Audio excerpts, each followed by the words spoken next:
للہ رب العالمین والصلاة والسلام علی سید المرسلین اما بعد فاعوذ باللہ من الشیطان الرجیم بسم اللہ الرحمن الرحیم۔ پڑھیے الصلاة والسلام علیک یا رسول اللہ وعلی آلک واصحابک یا حبیب اللہ۔ الصلاة والسلام علیک یا نبی اللہ وعلی آلک واصحابک یا نور اللہ۔ درود پاک پڑھنے کے بے شمار فضائل و برکات ہیں۔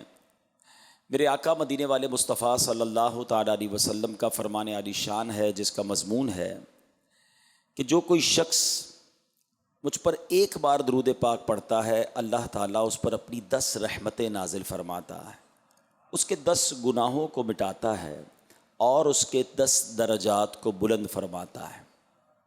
یہ حدیث پاک پہلے بھی کئی بار آپ نے ہو سکتا ہے سنی ہو اور درود پاک کی اہمیت پتہ چلتی ہے، مگر آج میں اس حدیث کے تحت درود پاک کا ایک اور شاندار اسپیکٹ آپ کے سامنے رکھنا چاہتا ہوں۔ ہو سکتا ہے آپ میں سے اکاؤنٹنٹس بھی ہوں گے، اکاؤنٹنٹ نہ بھی ہو تو ہر انسان چھوٹا موٹا اکاؤنٹنٹ تو ہوتا ہے، وہ اپنی زندگی میں کچھ نہ کچھ حساب کتاب کر ہی رہا ہوتا ہے۔ جاب کرنے والا بھی آخر میں گھر کا حساب کر رہا ہوتا ہے، گھر کا بیلنس چیک کر رہا ہوتا ہے، خود اپنا بیلنس چیک کر رہا ہوتا ہے کہ یار سارے خرچے نکال کر میرے پاس اپنی سیونگز کیا ہیں، یا تو ذہن میں اس کی بیلنس شیٹ بن رہی ہوتی ہے یا وہ آن پیپر ایک بیلنس شیٹ بناتا ہی رہتا ہے کہ یار میرا کیپٹل جو ہے اس میں اضافہ ہوا کہ نہیں۔ اچھا، نارملی ہم جب بیلنس شیٹ بناتے ہیں تو سمپل وے تو یہ ہے کہ ہم کریڈٹ سائڈ اور ڈیٹ سائڈ کو جب پلس مائنس کرتے ہیں تو ہمارا جو ہے ہمیں کیپٹل پتہ چل جاتا ہے۔ اچھا، یہ بیلنس شیٹ ہمیں ویسے بھی زکوٰۃ کے وقت بنانی پڑتی ہے تاکہ پتہ تو چلے کہ ہمارے پاس کیا ہے جس کی ہمیں زکوٰۃ دینی ہے۔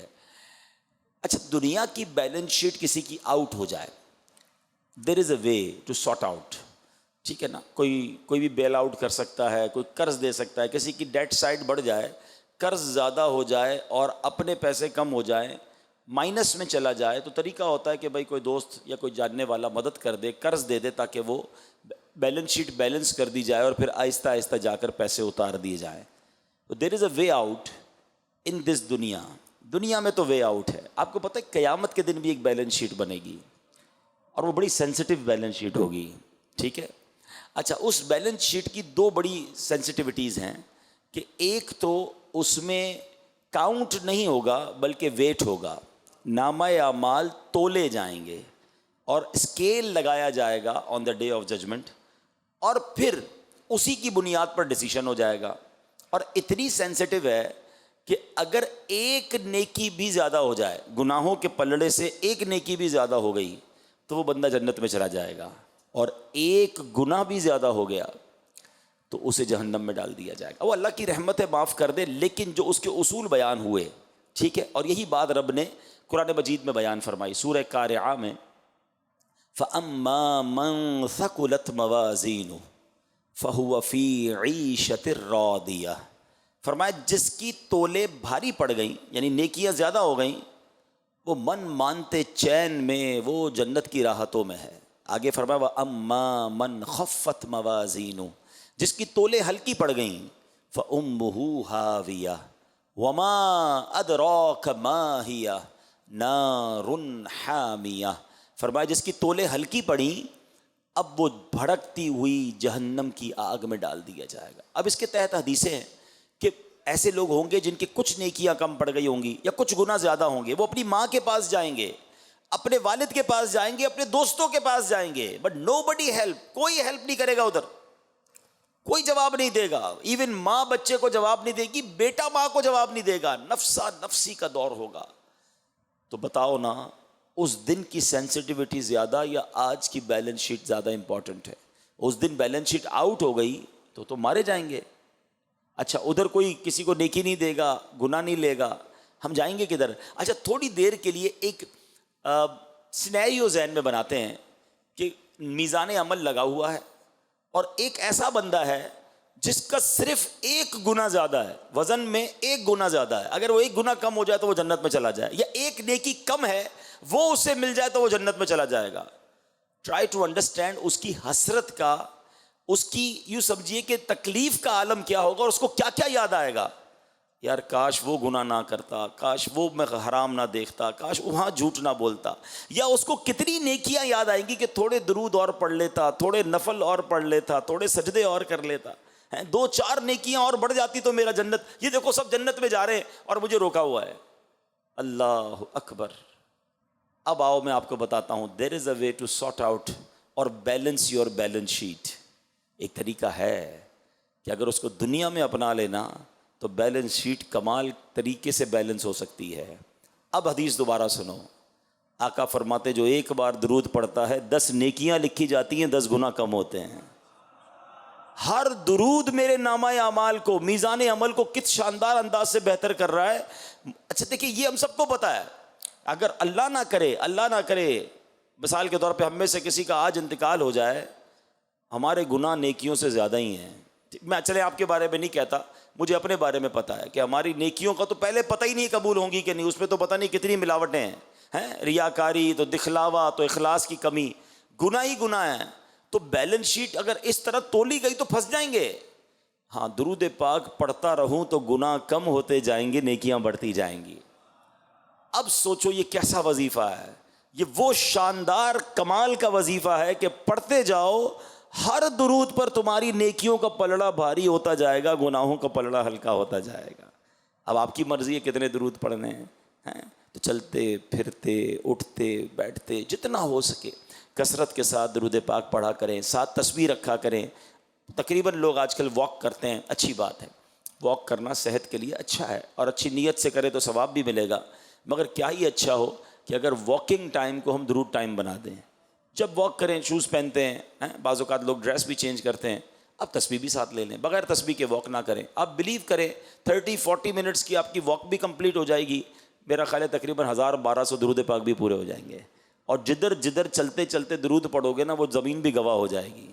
تو اور کیا چاہیے. تو جتنا ہو سکے آپ اپنا ٹائم نکالیں اور درود پاک پڑھیں. آئیے محبت کے ساتھ باواز بلند درود پاک پڑھیں. صلو علی الحبیب صلی اللہ تعالی علی محمد صلی اللہ علیہ وسلم. اسلامی مہینے کا، اسلامی کیلنڈر کا آخری مہینہ ذوالحجہ، پہلا مہینہ محرم الحرام، یہ دونوں مہینے ہمیں کیا پیغام دیتے ہیں؟ The message of last month and the first month, دونوں کا پیغام قربانی ہے. ذوالحجہ میں ہم حضرت ابراہیم کی سنت کو ادا کرتے ہوئے قربانی کرتے ہیں، اور کربلا والوں کی قربانی ہمیں محرم میں یاد آتی ہے. آج میں یہ چاہوں گا کہ نارملی ہم بہت ساری ہسٹری آف اسلام کو پڑھتے ہیں، سنتے ہیں، سالانہ سنتے ہیں، لیکن اپنے لیے اس میں سے کیا میسج لیتے ہیں، امپلیمنٹیشن کیا ہوتی ہے ہماری لائف میں. کسی کی زندگی میں 40 بار محرم آ چکا ہوگا، 30 بار محرم آیا ہوگا، 25-30 بار قربانی کی ہوگی، کئی ایسے ہوں گے جنہوں نے حج بھی کیا ہوگا. یہ سارے ایونٹ تو آئے، مگر ان تمام ایونٹ سے میں نے ایکسٹریکٹ کیا اپنے لیے حاصل کیا. تو آج میں ہائی لائٹ صرف بتاتا جاؤں گا اور آپ غور کرتے جائیں کہ واقعی یہ سارے میسیجز ہیں ہمارے لیے، مگر ہم اس میں سے کیا لے رہے ہیں. سب سے پہلے ہم بات کریں گے حج کی. کئی لاکھ مسلمانوں نے حج کیا، ہر سال کرتے ہیں. حج میں کتنے پیغام ہیں؟ اچھا پیغام لینا کیسے چاہیے وہ میں ایک چھوٹی سی پہلے آپ کو مثال دے دیتا ہوں. ایک بزرگ جو تھے وہ کپڑے کے بہت بڑے یوں سمجھے بیوپاری تھے، اور کپڑا انہوں نے سینے میں بڑی اچھی مہارت کی ہوئی تھی. کپڑا تیار کیا اور بنانے کے بعد اس کی کاریگری کرنے کے بعد اپنے سے بڑے ایکسپرٹ کو انہوں نے پیش کیا کہ یہ دیکھیں اس کی قیمت بتائیں کتنے میں بکے گا. اب وہ زیادہ ایکسپرٹ تھا، زیادہ باریک بین تھا، اس نے اس کپڑے کے اندر خامیاں نکالنا شروع کر دی کہ یہ بھی ہے تو اس میں یہ بھی ہے تو اس میں یہ بھی پرابلم ہے. وہ بزرگ زاروں کی طرح رونے لگے. تو وہ کپڑے کا تاجر کہتا ہے حضرت آپ ناراض نہ ہوں، میں اچھی پرائز دے دیتا ہوں، آپ رونے کیوں لگ گئے ہیں؟ کہتے ہیں میں اس لیے نہیں رویا کہ تم نے جو ہے وہ مجھے میرے کپڑے میں عیب نکالے اور پرائز کم ملے گی. میں اس لیے رو رہا ہوں کہ میں نے اپنے طور پہ یہ پورا کپڑا پراپر بنایا تھا. جب تمہاری ماہر نظروں میں آیا تو تم نے اس کے فالٹس نکالنا شروع کر دیے. میں نے اپنے طور پہ نمازیں صحیح پڑھی ہیں، میں نے اپنے طور پہ عبادتیں ٹھیک کی ہیں، لیکن اگر قیامت کے دن مجھے رب کریم کی طرف سے کہہ دیا گیا کہ تمہارے سجدوں میں اخلاص نہیں ہے، تمہاری نمازیں قبول نہیں ہیں، تمہارے صدقے بہتر نہیں ہیں، اور وہاں میرے اعمال میں عیب نکلے تو میں کدھر جاؤں گا؟ Actually this is the way to get messages. ہمارے اسلاف کسی دنیاوی انسیڈنٹ میں بھی آخرت کا میسج لے لیتے تھے کہ یار اس سے آخرت کی کیسی یاد آ رہی ہے. وہ بزرگ کے بارے میں آتا ہے کہ پہلے کے زمانے میں حمام ہوتے تھے, تو وہ حمام میں نہانے گئے تو ان کو باہر کسی نے روک لیا کہ آپ نہیں جا سکتے, آپ کے پاس پیسے نہیں ہیں یا کوئی اور وجہ تھی. آپ زاروں کی طرح رونے لگے. کہا آپ روئیں نہ, آپ چلے جائیں, رو کیوں رہے ہیں؟ کہ اس لیے نہیں رو رہا, تو نے مجھے حمام میں جانے سے روک لیا. حمام تو وہ جگہ ہے جہاں گناہ گار نیک سب نہاتے ہیں. جنت میں تو جاتا ہی اللہ کا مقبول بندہ ہے, اگر جنت کے دروازے پر مجھے روک لیا گیا تو میرا کیا حال ہوگا؟ That is the way to think. یہ ہمارے اسلاف اس طرح سوچتے تھے کہ دنیا کے کسی معاملے کو لے کر آخرت کی یاد اور میسج لینا اپنی لائف کے لیے. مگر آج تو میں آپ کو اسلامی تاریخ کے عظیم واقعات اور عظیم تہوار کی طرف توجہ دلانا چاہتا ہوں جو ہم سب نے منائے نا, لیکن ہم نے سیکھا کیا؟ تو let's start with the Hajj. Hajj actually کیا ہے؟ اگر غور سے دیکھیں نا, طواف اللہ کے گھر کا طواف ہے, مگر صفا مروہ یہ کیا ہے؟ دو پہاڑیوں کے درمیان دوڑنا ہے. لاجک تو یہ کہتی ہے کہ یار ان دو پہاڑوں کے درمیان چلنے سے بہتر ہے کعبے کا طواف کر لو, لیکن نہیں. ایک ماں کی ادا ہے کہ اس ماں نے اپنے پیاسے بیٹے کے لیے پانی تلاش کیا, تو جب ماں دوڑی تھی رب کو وہ ادا ایسی پسند آئی کہ صفا مروہ کے درمیان دوڑنا ہر حاجی, ہر عمرہ کرنے والے کے لیے لازمی قرار دے دیا گیا ہے. اب منا کیمپس میں رہتے ہیں, عرفات میدان میں رہتے ہیں, مزدلفہ پتھریلی زمین پر سوتے ہیں. یہ سب کیوں کرتے ہیں؟ نہ اس میں کوئی بظاہر دیکھا جائے تو کوئی تلاوت ہے, نماز کے وقت میں نماز پڑھتے ہیں, لیکن اسپیشل کوئی ایسا عبادت وہاں کی نہیں ہے, وہاں ٹھہرنا ہے. یہی کام کعبے پہ بھی تو ہو سکتا تھا. عرفات تو ہے بھی حدود حرم کے باہر, مگر اسٹیپ بائی اسٹیپ یہ اللہ والوں کی یادیں ہیں کہ نبی پاک یہاں ٹھہرے تھے, اللہ والے یہاں ٹھہرے تھے, ان کی ادا کو ادا کرنا ہے. منا کی راتیں کیمپوں میں گزارنا افضل ہے چہ جائے کہ کعبے کے قریب گزارنا, کیونکہ وہاں نبی پاک نے رات گزاری تھی, تو امتی کا کام یہ ہے کہ وہ بھی وہاں رات گزارے. تو یہ بات سمجھنی ہے کہ پھر جو رمی کی جاتی ہے, جمرات کو پتھر مارے جاتے ہیں, شیطان کو کنکر مارے جاتے ہیں. شیطان تو اب وہاں نہیں ہے, ایک دیوار ہے, سارے حاجی مان رہے ہیں. لاجک یہ کہتی ہے کہ یہ اتنے سارے لاکھوں لوگوں کو کنکر لائن لگا کے اتنا رش ہوتا ہے, مار رہے ہوتے ہیں, اس کی بجائے 2 طواف ایکسٹرا کروا دو. نہیں, اللہ کی رضا ہے کہ میرے ابراہیم نے جو کام کیا میرے بندے وہ کام کریں. بلکہ میں ایک اور مزے کی بات بتاؤں, دعا کرتا ہوں اللہ آپ کو اگلے سال حج نصیب فرمائے.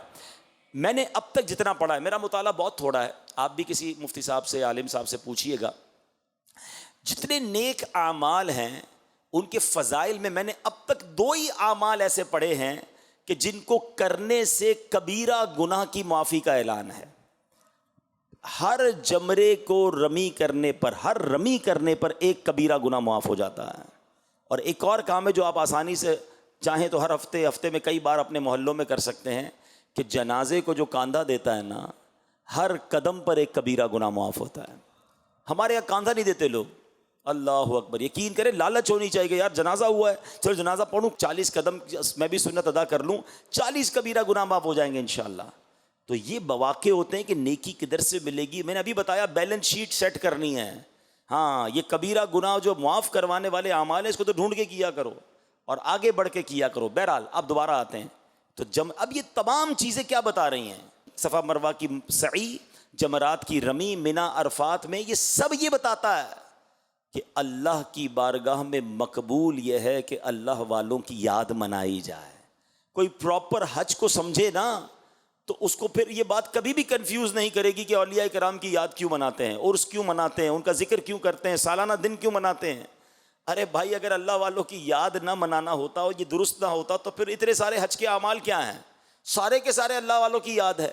اللہ کی عبادت تو طواف میں ہو رہی ہے, لیکن رب نے اس کو بھی اپنی عبادت قرار دے دیا. ان الصفا والمروہ من شعائر اللہ, اللہ نے صفا مروہ کی پہاڑی کو اپنی نشانیوں میں سے نشانی قرار دے دیا, کیونکہ بی بی ہاجرہ دوڑی تھیں. تو بہرحال میرے پیارے اسلامی بھائیوں, پہلا میسج حج سے یہ ملتا ہے کہ حج اللہ والوں کی یاد ہے, اور اللہ والوں کی یاد منانا یہ اللہ کی بارگاہ میں بڑا مقبول عمل ہے. پھر آگے چلیں تو جو یہ احرام ہے نا, اللہ کرے آپ کو اور مجھے بار بار پہننا نصیب ہو, بلیو کریں اس کی کیفیت ہی اور ہے. لیکن جب احرام پہنتا ہے نا انسان, تو امام غزالی نے لکھا کہ وہ احرام پہنے تو اپنے کفن کو یاد کرے کہ ایک وقت آئے گا سارا لباس اتار کر کفن پہنایا جائے گا.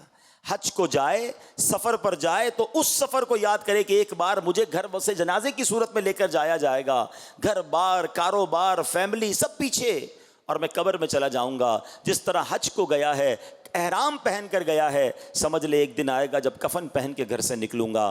ایک اور بات امام غزالی لکھتے ہیں، کعبے کا دیدار کرے تو غلاف کعبہ پکڑ کر یہ اپنے آپ کو احساس دلائے، آج کعبے سے ملاقات کے لیے آیا ہوں، ایک دن آئے گا جب رب کی ملاقات کے لیے حاضر ہوں گا. Actually every step have message. ٹھیک ہے، اچھا پھر آگے چلتے ہیں. اسی آپ میں ہم میں سے کئی لوگوں نے حج نہیں کیا، لیکن قربانی ہم میں سے بہت سو نے کی ہوگی، یا کہیں نہ کہیں اس معاملات سے ہم ان ٹچ رہے ہوں گے. یہ قربانی دراصل کیا ہے؟ کبھی اس کو سمجھنے کی کوشش کی؟ یہ کوئی چھوٹی قربانی نہیں تھی. لوگ سمجھتے ہیں کہ حضرت اسماعیل علیہ السلام کو ذبح کرنے چلے، اگر اس کی پوری ڈیپتھ پہ جائے نا تو میں کہتا ہوں رونگٹے کھڑے ہو جاتے ہیں. سب سے پہلے سمجھیے کہ حضرت ابراہیم علیہ السلام کو حضرت اسماعیل ملے کیسے؟ ہاں، آپ مسلسل اللہ کی بارگاہ میں دعا کرتے رہے، اور آپ کی دعا پتہ ہے کیا تھی؟ اسمع یا ایل، اسمع یا ایل. اسمع عربی زبان کا لفظ ہے، ایل عبرانی زبان کا لفظ ہے. اسمع کے معنی بنتے سن لے، ایل کے معنی اے پروردگار، اے میرے مالک سن لے، مجھے اولاد دے. آپ مسلسل دعا کرتے رہے، جب جا کے حضرت اسماعیل ملتے ہیں. کسی کے یہاں 10 سال بعد بیٹا ہونا، وہ پیر نہیں رکھنے دیتا بچے کو زمین پہ، بڑے سالوں بعد ہوا ہے. اور اس کے بعد اب آپ جب وہ بچہ کچھ چند سالوں کا ہو جاتا ہے تو آپ کو حکم دیا جاتا ہے کہ اس کو قربان کرنا ہے، اللہ کی راہ میں قربان کرنا ہے. اچھا یہاں ایک اور بات وہ بھی آپ کو پتا ہوگا، یہ حضرت ہاجرہ جو دوڑی تھی وہ کن کے لیے دوڑی تھی؟ وہ بھی حضرت اسماعیل کے لیے دوڑی تھی. بیٹا پیدا ہوتا اور حکم دیا گیا کہ ان کو کعبے کے قریب چھوڑ کر چلے جائیں.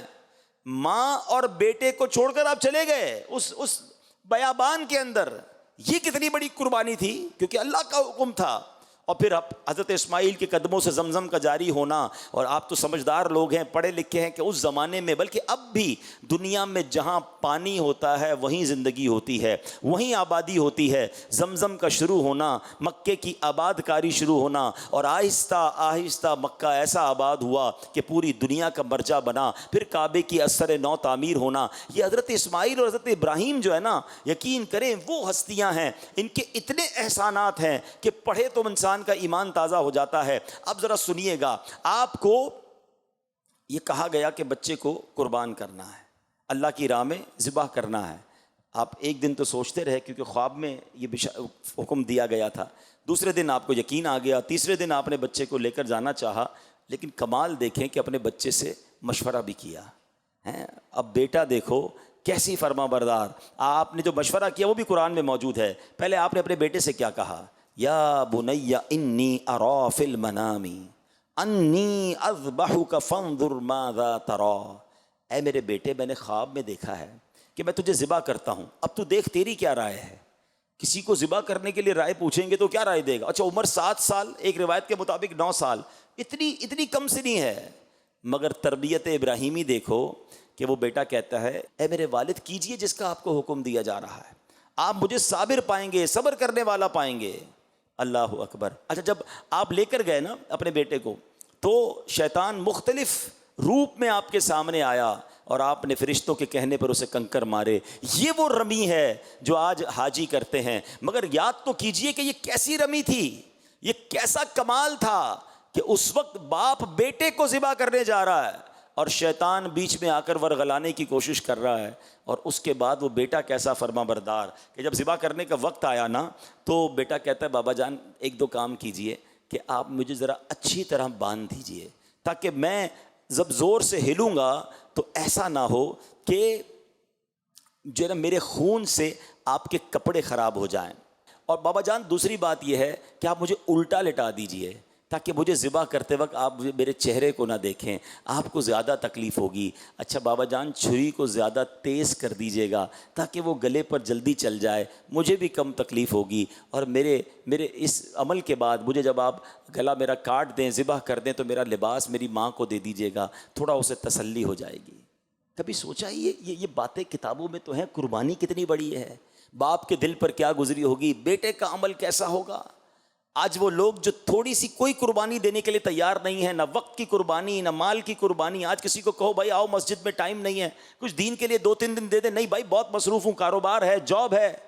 وہ کیسے خاندان تھے، اللہ کا حکم سب کچھ قربان. اور پھر اس کے بعد جو کمال ہوا ہے نا کہ جب آپ نے چھری پھیری، اچھا آپ نے چھری پھیر دی تھی، یاد رہے آپ نے اپنا کام کر دیا تھا، وہ تو کر چکے جو کرنی بشر کی ہے. مگر پھر کیا ہوا کہ حکم الہی ہوتا ہے جبریل امین کو کہ جنتی مینڈا لے کر جائیں. اچھا جو جنتی مینڈا لے کر جبریل امین آئے نا، ہاں پھر اب آپ تو اپنے بیٹے کو لٹایا ہوا ہے، چھری ہاتھ میں ہے اور آپ ذبح کر رہے ہیں. جبریل امین تو آسمانوں سے آ رہے ہیں، تو اوپر سے جبریل امین نے آواز لگائی اللہ اکبر اللہ اکبر.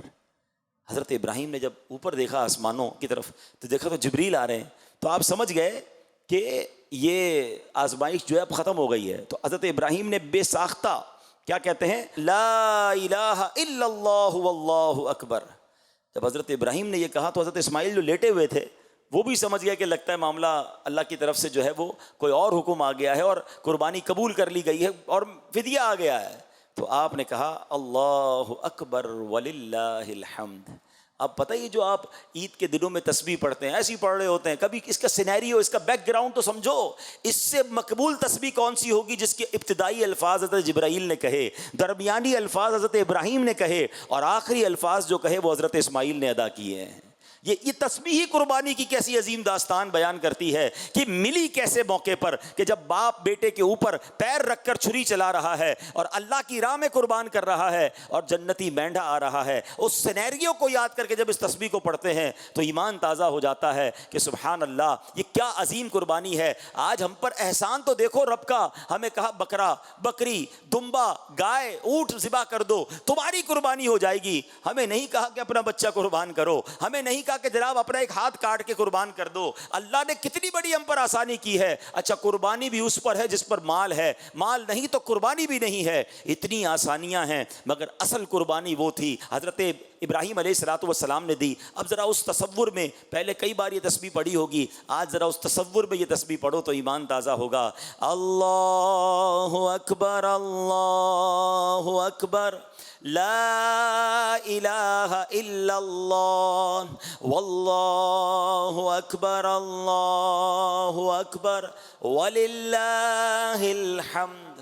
اللہ پاک اس عظیم قربانی کے صدقے ہم سب کی بھی قربانیوں کو قبول فرمائے اور ہمیں دین متین کی خاطر قربانی دینے کی توفیق عطا فرمائے. اب آئیے یوم عاشور، واقعہ کربلا ہیں.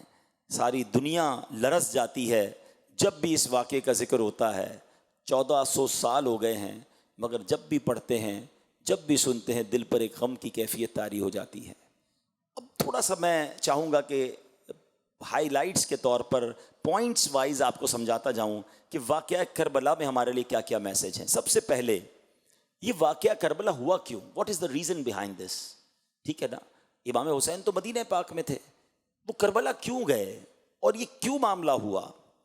تو معاملہ یہ ہوا کہ حضرت امیر معاویہ رضی اللہ تعالیٰ عنہ کے وصال کے بعد یزید پلید نے اپنے ہی طور پہ تخت خلافت پر قبضہ کیا اور اس نے کوشش کی کہ سب سے پہلے امام حسین کی بیعت لے لوں. امام حسین بیعت کر لیں گے تو باقی ساری دنیا کر لے گی، نواسۂ رسول جو ٹھہرے. مگر جب آپ سے بات کی گئی، آپ تک پیغام پہنچایا گیا تو آپ نے انکار کر دیا ہیں. کیونکہ آپ کو پتا تھا کہ وہ شرابی، کبابی، زانی، بدکار، بے حیائی کرنے والا، بہت سارے الٹے کام اس کے تھے. اس کو کیسے امیر المومنین مان لیں، اس کو کیسے مسلمانوں کا خلیفہ مان لیں؟ اب وہاں سے معاملہ بگڑنا شروع ہوا.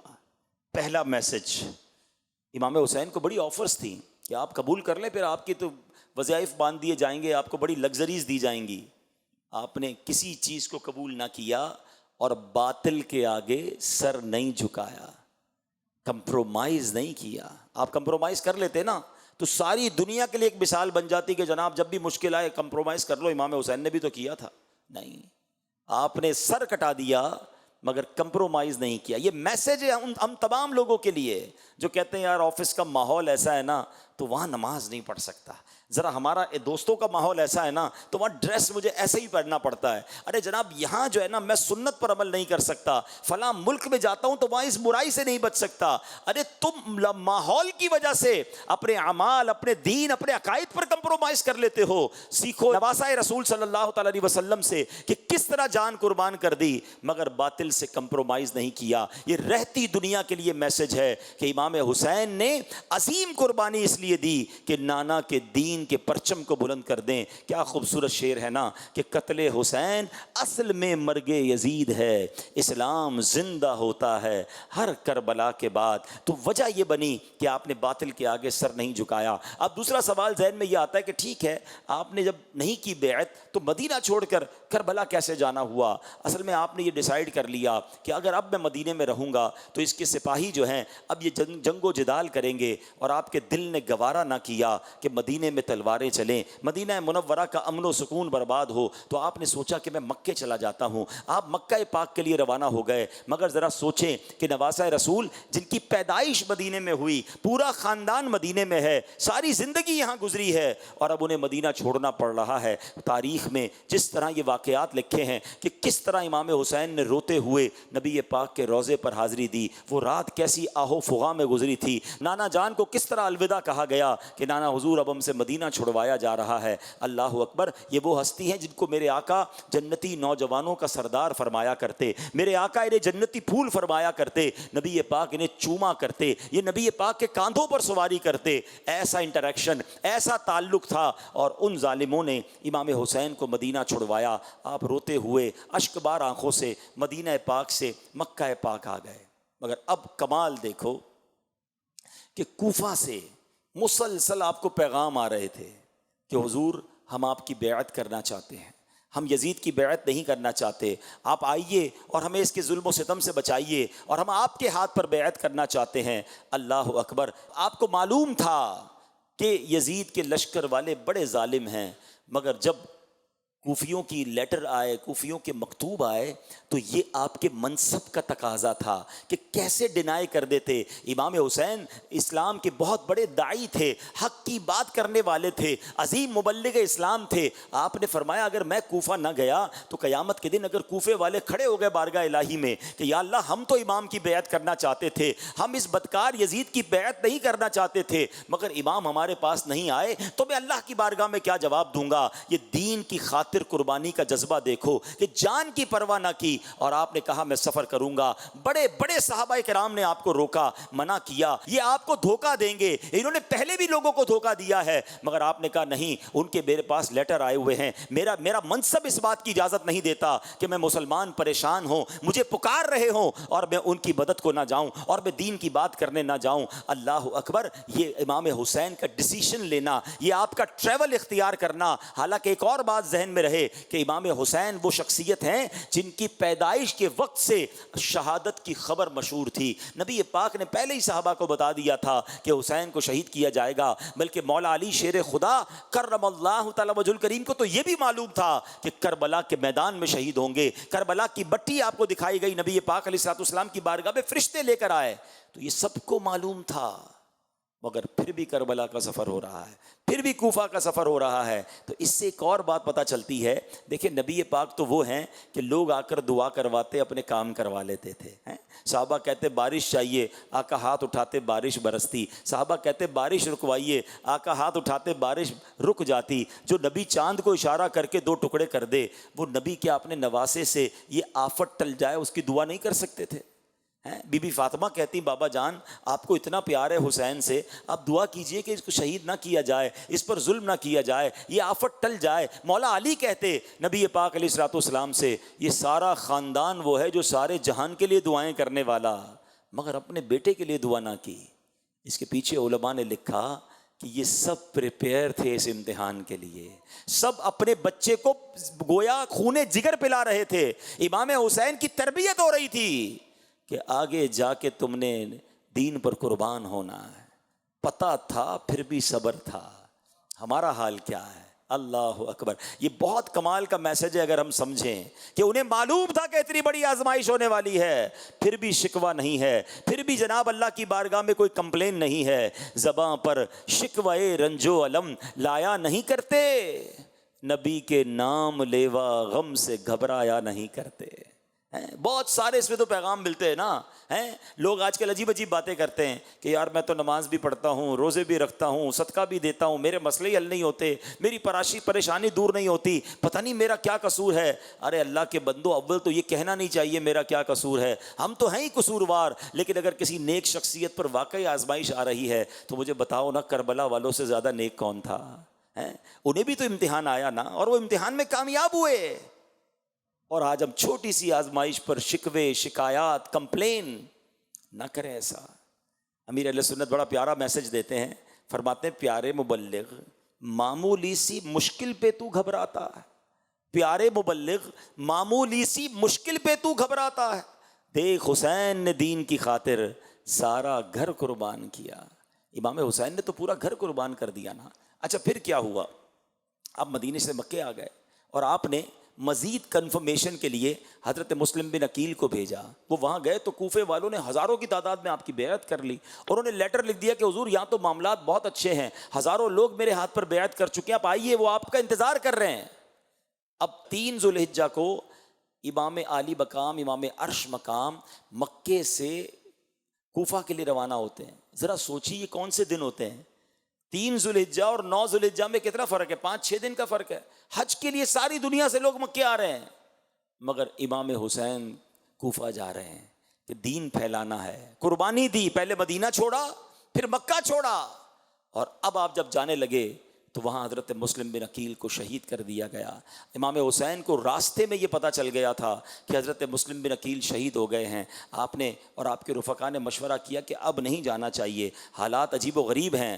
مگر حضرت مسلم بن عقیل کے خاندان والوں نے کہا کہ ہم تو جائیں گے، ہم یا تو بدلہ لیں گے یا خود بھی شہید ہو جائیں گے. تو امام حسین سبحان اللہ، وہ کہتے ہیں نا ساتھیوں کے ساتھی، آپ نے فرمایا جب تم نے جانے کا سوچا ہے تو میرا بھی واپس مڑنا درست نہیں ہے، جب ساتھ ہی سفر اختیار کیا ہے تو اب ساتھ ہی سفر کریں گے. اپنے قافلے والوں کی دل جوئی، ان کی حوصلہ افزائی کے لیے آپ نے بھی سفر اختیار کیا. اللہ اکبر. اب جب آپ کربلا کے قریب پہنچتے ہیں تو حضرت حر جو اس وقت یزیدی فوج میں تھے، انہوں نے انٹرسیپٹ کیا، آپ کو روکا، اور اس کے بعد ابن زیاد اور اس کے کارندے جب آ گئے، ابن سعد آ گئے، ابن سعد اور ان تمام لوگوں نے جب گھیرا ڈال دیا تو اب جب جنگ شروع ہونے والی تھی تو کمال یہ ہوا کہ گاؤں کے لوگ آئے، آس پاس کے ولیج کے لوگ آئے. کہتے ہیں جب تک ہم زندہ ہیں ہم اہل بیت اطہار کے کسی بندے کو شہید ہوتا ہوا نہیں دیکھ سکتے، پہلے ہم قربانی دیں گے. سارے گاؤں کے لوگ یزیدی فوج سے لڑتے لڑتے شہید ہو گئے. ایک بنی کلب کا ایک دولہا تھا، اس کی 17 دن کی شادی تھی. اس کی ماں آتی ہے روتے روتے کہ بیٹا میری زندگی کی تمنا ہے، قریب ہی نواسہ رسول موجود ہیں، اپنے لشکر کے ساتھ موجود ہیں، سامنے 22,000 کا لشکر ہے، اے میرے بیٹا کیا ایسا نہیں ہو سکتا کہ تم بھی اپنی جوانی امام حسین کے قدموں پہ قربان کر دو. وہ نوجوان لڑتے لڑتے شہید ہوتا ہے. جب اس کا سر دلہن کی گود میں ڈالا جاتا ہے تو وہ بھی روتے روتے دنیا سے چلی جاتی ہے. ذرا سوچئے تو صحیح میرے پیارے اسلامی بھائیوں، یہ کیسی قربانی کی داستانیں ہیں، یہ کیسے لوگ تھے کہ ایک طرف جن کو باقاعدہ کوئی انٹریکشن نہیں تھا مگر محبت آل رسول میں آ کر وہ اپنے سر کٹا رہے ہیں، اور ایک طرف یزیدی ہیں، 22,000 کا لشکر ہے اور وہ کسی طریقے سے بھی پیچھے ہٹنے کے لیے تیار نہیں. امام حسین نے کئی بار انہیں کہا کہ میں لڑنے نہیں آیا. کوئی لڑنے جاتا ہے تو بچوں کو لے کے جاتا ہے، فیملی کو لے کے جاتا ہے. آپ تو اپنے بچوں کو لے کر گئے تھے کہ مجھے تو کوفے والے بلا رہے ہیں، ویلکم کرنے کے لیے بلا رہے ہیں، دین کی دعوت دینے جا رہا ہوں، اس لیے فیملی ساتھ لے کر آئے تھے. آپ نے کئی بار کہا اگر مجھے نہیں جانے دینا تو مجھے واپس بھیج دو، مگر ان ظالموں نے کچھ اور ٹھانی ہوئی تھی. 3 دن بھوکا پیاسا رکھا گیا، پانی بند کر دیا گیا، کھانا بند کر دیا گیا. جب 1-2 دن کوئی بھوکا رہتا ہے نڈھال ہو جاتا ہے. ان ظالموں نے 3 دن بھوکا پیاسا رکھنے کے بعد اب جب مقابلہ شروع ہوتا ہے، اللہ اکبر، میرے امام نے اس وقت بھی اتمام حجت کے لیے کربلا کے میدان میں ایک عظیم خطبہ دیا کہ دیکھ لو، پہچانو میں کون ہوں، میں نبی پاک کا نواسہ ہوں، میں فاطمہ فاطمہ بطول کا بیٹا ہوں، میں مولا علی کا شہزادہ ہوں، تمہیں یاد ہے میرے آقا نے میرے بارے میں کیا کیا فرمایا ہے، میں جنتی نوجوانوں کا سردار ہوں، ذرا سوچو مجھ پر ظلم کرو گے قیامت کے دن کیا منہ دکھاؤ گے، کیسے تم میرے قتل سے بری ہو سکو گے۔ آپ نے ایک بار پھر انہیں سمجھانے کی کوشش کی مگر وہ ظالم نہ سمجھے، مگر جس کے نصیب میں تھا۔ حضرت حر کا واقعہ ایک شاندار ہمارے لیے میسج ہے۔ آپ کانپنے لگے، لرزنے لگے، آپ کا بھائی آپ کو کہتا ہے اے حر میں نے تمہیں بڑے بڑے مقابلوں میں دیکھا ہے، تم تو بڑے بہادر ہو، تم تو بڑے جری ہو، یہ تمہیں کیا ہو گیا ہے، اتنی چھوٹی سی لشکر ہے، اتنا چھوٹا سا میدان ہے اور تم کانپ رہے ہو۔ اللہ اکبر۔ حضرت حر کہتے ہیں کہ میں ایسا لگتا ہے کہ جنت اور دوزخ کے درمیان کھڑا ہوں، دنیا مجھے کھینچ رہی ہے جہنم کی طرف، مگر سامنے مجھے نواسہ رسول کے قدموں میں جنت نظر آ رہی ہے۔ میں ان دونوں کے درمیان لرز رہا ہوں کہ کہیں میری زندگی تباہ و برباد نہ ہو جائے، میں نواسہ رسول سے کیسے لڑائی کر سکتا ہوں۔ ایمان کی رمق دل میں موجود تھی۔ ادھر امام حسین نے اعلان کیا کون ہے جو ہمارے نام پر اپنی جان قربان کرے۔ بس یہ سننا تھا کہ حضرت حر نے اپنا گھوڑا دوڑایا، یزیدی فوج سے نکلے اور حسینی فوج میں جا ملے، اور وہاں جا کر پھر آپ نے امام حسین کے قدموں پر لڑتے لڑتے یزیدیوں کے ساتھ اپنی جان قربان کی۔ یہ ایک لمحے کا ڈیسیشن، کروشل ڈیسیشن، یہ ہمیں بہت کچھ بتاتا ہے۔ آج ہم حضرت حر کا نام لیتے ہیں تو ساتھ رضی اللہ تعالیٰ عنہ کہتے ہیں، ہم یزیدی نہیں کہتے، حالانکہ ان کے لشکر میں تھے، امام حسین کو انٹرسیپٹ کرنے والے تھے، مگر کیا میسج ہے کہ ڈیسیشن ٹائم پہ لینا ہوتا ہے، باطل اور حق میں فیصلہ کرنا ہوتا ہے۔ شعر کتنا پیارا ہے نا، یہ نعرہ حر کا تھا جس وقت فوج شام سے نکلا کہ دیکھو یوں نکلتے ہیں جہنم سے خدا والے۔ نکل آئے نا۔ اب غور کرے میرے وہ اسلام بھائی جو میرا بیان سنیں گے، ہم بھی زندگی میں سوچتے رہ جاتے ہیں یار کر تو غلط رہا ہوں، کما تو ٹھیک نہیں رہا، یار یہ عادت اچھی نہیں ہے، یہ جو میں باتیں کرتا ہوں نا یہ درست نہیں ہے، جو میں دیکھتا ہوں نا یہ ٹھیک نہیں ہے، ہاں میرا یہ کام غلط ہے، نکلنا چاہیے، چھوڑنا چاہیے۔ ادھر سے شیطان مشورہ دیتا ہے نہیں یار یہ چھوڑے گا تو پھر یہ نقصان ہو جائے گا، یہ معاملہ ہو جائے گا۔ بندہ بس سوچتا رہ جاتا ہے۔ خوش نصیب وہ ہوتا ہے جو فیصلہ کرتا ہے، باطل چھوڑتا ہے اور حق کی طرف آ جاتا ہے۔ آؤ آج کربلا کے اس واقعے سے یہ پیغام لو کہ کب تک اللہ کو ناراض کرتے رہیں گے، کب تک یہ سوچتے ہی رہ جائیں گے کہ جناب حرام چھوڑنا ہے۔ ہر اسلامی بھائی کو معلوم ہے جتنے یہاں بیٹھے ہیں، مجھے کسی کو بتانے کی حاجت نہیں، جو جھوٹ بولتا ہے، جو حرام دیکھتا ہے، جو حرام سنتا ہے، جو حرام کماتا ہے، جو حرام فعل میں مبتلا ہے، اسے معلوم ہے، مگر وہ ڈبل مائنڈڈ ہوتا ہے، وہ سوچتا رہ جاتا ہے، وہ عمل نہیں کرتا۔ اس لمحے اگر حضرت حر بھی سوچتے رہ جاتے تو شاید دنیا میں ان کا کوئی نام لینے والا نہ ہوتا، مگر آج حضرت حر کا میں نے مزار دیکھا ہے، ان کا مزار بنا ہوا ہے، کیونکہ کربلا والوں اور امام علی مقام کے قدموں پر اپنی جان قربان کر دی نا، تو یہ سبق ہمیں ملتا ہے۔ ایک اور بات، 72 تھے کربلا والے، 22,000 تھے یزیدی، نماز دونوں کی ہوتی تھی، ہاں کلمہ وہ بھی پڑھتے تھے نا، مگر الگ الگ جماعت ہوتی تھی۔ بتاؤ کون سی جماعت مقبول تھی؟ کون سی والی؟ 72 والی۔ میسج لے لو، ہر بڑی جماعت درست ہو ضروری نہیں ہے، دل میں عشق رسول ہو، خوف خدا ہو، اہل بیت کی محبت ہو، چاہے وہ چھوٹی جماعت ہو، اللہ کی بارگاہ میں وہ مقبول ہوتی ہے۔ بعض اوقات کہتے ہیں نا مائٹ از آلویز رائٹ، ارے جناب جو بہت سارا دنیا ایک کام کر رہی ہے ہم نہیں کر رہے، ہم تھوڑے ہی رہ جائیں گے، ارے جناب 72 بھی ہوں تو 22,000 سے زیادہ مقبول ہوتے ہیں، وہ کامیاب ہوتے ہیں، وہ اللہ کی بارگاہ کے پسندیدہ بندے ہوتے ہیں۔ مجھے بتاؤ نا ان کی اس قربانی نے ہمیں کتنا بڑا درس دیا ہے۔ آج کون بچا؟ امام حسین کے اس پورے قافلے میں ایک عابد بیماری مرد واپس گئے نا، باقی تو سارے شہید ہو گئے، پورا خاندان لٹ گیا۔ 22,000 کے لشکر میں ہزاروں یزیدی واپس گئے۔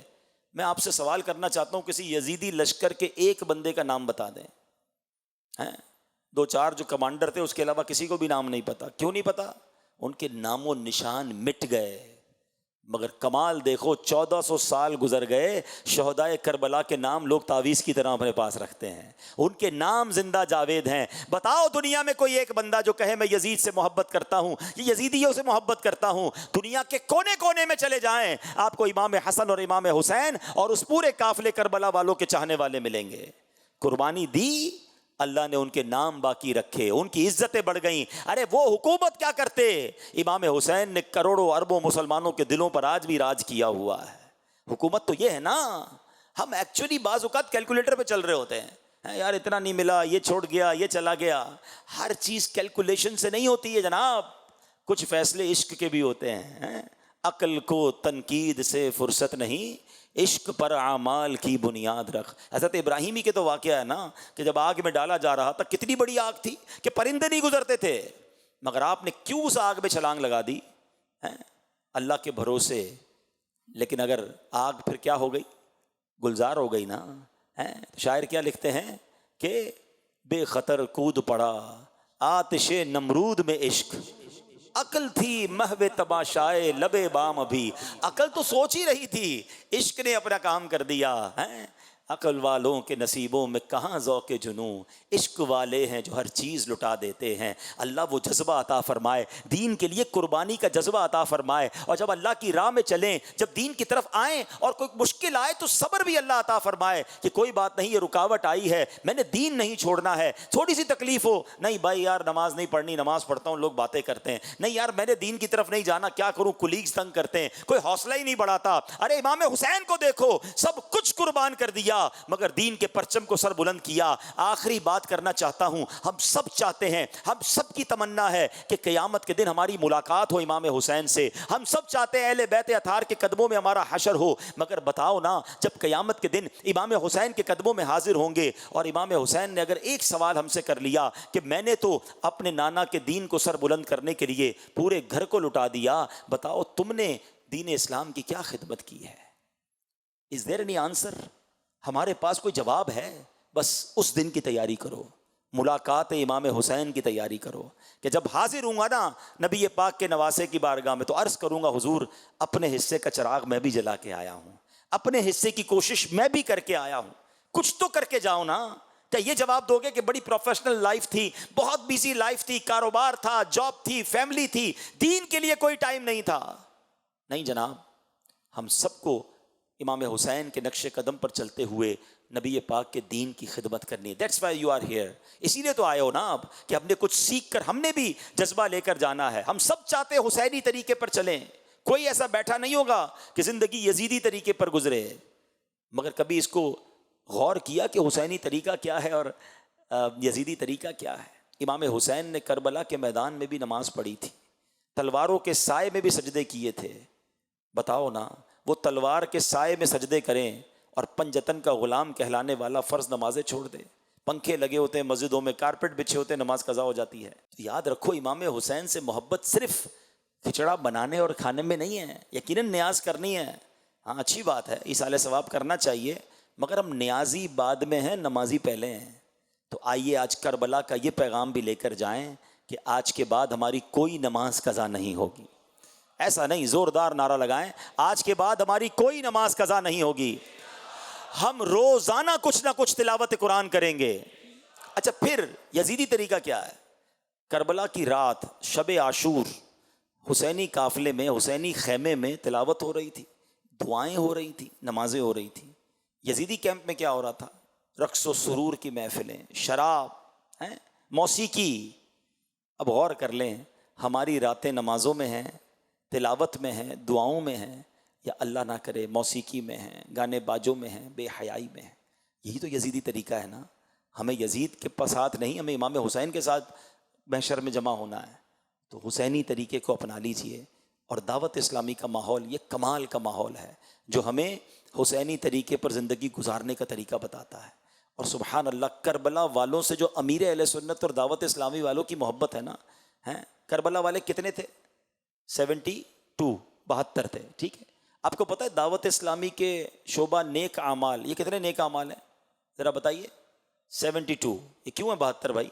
کربلا والوں کی یاد میں۔ ہمارا جو 3 دن کا مدنی قافلہ ہوتا ہے، اس مدنی قافلے کے گھنٹے کتنے بنتے ہیں؟ ذرا زور سے بولے نا۔ 72 گھنٹے کا مدنی قافلہ اور 72 نیک اعمال تھام لو، انشاءاللہ 72 کربلا والوں کے پیچھے پیچھے جنت میں جائیں گے انشاءاللہ۔ یہ کمال کی، یوں سمجھیے امیر اہل سنت کی ان سے محبت اور اہل بیت کی محبت گویا گول گول کے دعوت اسلامی والے پلاتے ہیں۔ صلو علی الحبیب صلی اللہ تعالی علی محمد صلی اللہ علیہ وسلم۔ میرے اعمال کی اصلاح